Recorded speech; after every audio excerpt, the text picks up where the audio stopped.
മക്കളെ, ഇന്ന് നമുക്ക് ആഴ്ചകളുടെ പേര് പഠിക്കാം. അതായത് വാരോം കാ നാം. വാരോം കാ നാം എന്ന് പറഞ്ഞാൽ ആഴ്ചകളുടെ പേര്.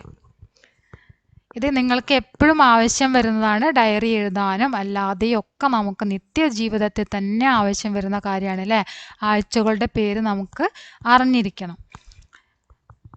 നിങ്ങൾക്ക് ഇംഗ്ലീഷിൽ നിങ്ങൾക്ക് അറിയാം Sunday, Monday, Tuesday, Wednesday, Thursday, Friday, Saturday, ഞായർ, തിങ്കൾ, ചൊവ്വ, ബുധൻ, വ്യാഴം, വെള്ളി, ശനി. ഓക്കെ, അപ്പോൾ അതിനൊക്കെ ഹിന്ദിയിൽ എന്താണ് പറയുക എന്ന് നമുക്ക് ഇന്ന് പഠിക്കാം. വളരെ സിമ്പിളായിട്ട് പഠിച്ചെടുക്കാനുള്ളതേ ഉള്ളൂ. ഇത് ഇപ്പോൾ തന്നെ ശ്രദ്ധിച്ചു കഴിഞ്ഞാൽ നിങ്ങൾക്ക് തീർച്ചയായിട്ടും ഈ ഒരു 5 മിനിറ്റ്, ഒരു 3 മിനിറ്റ് കൊണ്ട് തന്നെ നിങ്ങൾക്കിത് ഫുള്ള് പഠിക്കാൻ പറ്റും. വീഡിയോ നിങ്ങൾ ഫുള്ളായിട്ട് കാണാം. ഓക്കെ, അപ്പോൾ രവിവാർ പറഞ്ഞാൽ സൺഡേ, സോമവാർ മൺഡേ, മംഗൾവാർ ട്യൂസ്ഡേ, ബുധവാർ വെനസ്ഡേ, ഗുരുവാർ തേഴ്സ്ഡേ, ശുക്രവാർ ഫ്രൈഡേ, ശനിവാർ സാറ്റർഡേ. ഓക്കെ, അപ്പോൾ ഞായർ, തിങ്കൾ, ചൊവ്വ, ബുധൻ, വ്യാഴം, വെള്ളി, ശനി. ഇനി രവിവാർ, സോമവാർ, അത് മാത്രം നമുക്ക് പറയാം. രവിവാർ, സോമവാർ, മംഗൾവാർ, ബുധവാർ, ഗുരുവാർ, ശുക്രവാർ, ശനിവാർ. ഞായർ, തിങ്കൾ, ചൊവ്വ, ബുധൻ, വ്യാഴം, വെള്ളി, ശനി. ഓക്കെ, അപ്പോൾ അത് പഠിക്കാനുള്ള സിമ്പിളായിട്ടുള്ള വഴി പറയാം. ഈ എല്ലാത്തിലും എന്തുണ്ട്? വാർ. വാരോം കാ നാമാണ് നമ്മൾ പഠിക്കുന്നത് അല്ലേ? വാരോം കാ നാം. വാർ പറഞ്ഞ ആഴ്ച, ആഴ്ചകളുടെ പേര്.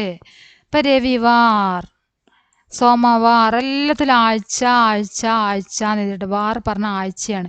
എല്ലാത്തിലും എഴുതിയിട്ടുണ്ട് അല്ലേ? ആഴ്ച ആഴ്ച എന്ന് എല്ലാത്തിലും എഴുതിയിട്ടുണ്ട്. അപ്പോൾ ആ ആഴ്ച നമുക്കവിടെ മാറ്റി വെക്കാം. അതായത് വാർ എന്നത് നമ്മൾ പഠിച്ചു കഴിഞ്ഞു. ബാക്കിയുള്ളതാണ് നമുക്ക് കിട്ടുന്നത്. അപ്പോൾ അത് നമുക്കിങ്ങനെ നേരെ പഠിക്കാം. രവി, സോമ, മംഗള, ബുധ, ഗുരു, ശുക്ര, ശനി. ഓക്കെ, ഈ വാർ എന്നതൊന്നും ഇപ്പം നമ്മൾ പഠിക്കാതെ, വാർ എന്നത് നമുക്കറിയാം, അത് മനസ്സിലുണ്ട്, പിന്നീട് എടുത്ത് ചേർത്താൽ മതി. ഇതാണ് നമ്മുടെ മനസ്സിൽ നിൽക്കാത്ത കാര്യം. അപ്പോൾ അതൊന്ന് പഠിച്ചെടുക്കാനുള്ള എളുപ്പ വഴിയാണ് പറഞ്ഞത്. രവി, സോമ, മംഗള, ബുധ, ഗുരു, ശുക്ര, ശനി. ഓക്കെ, രവി, സോമ, മംഗള, ബുധ, ഗുരു, ശുക്ര, ശനി. അങ്ങനെ പറഞ്ഞ് പഠിക്കാം.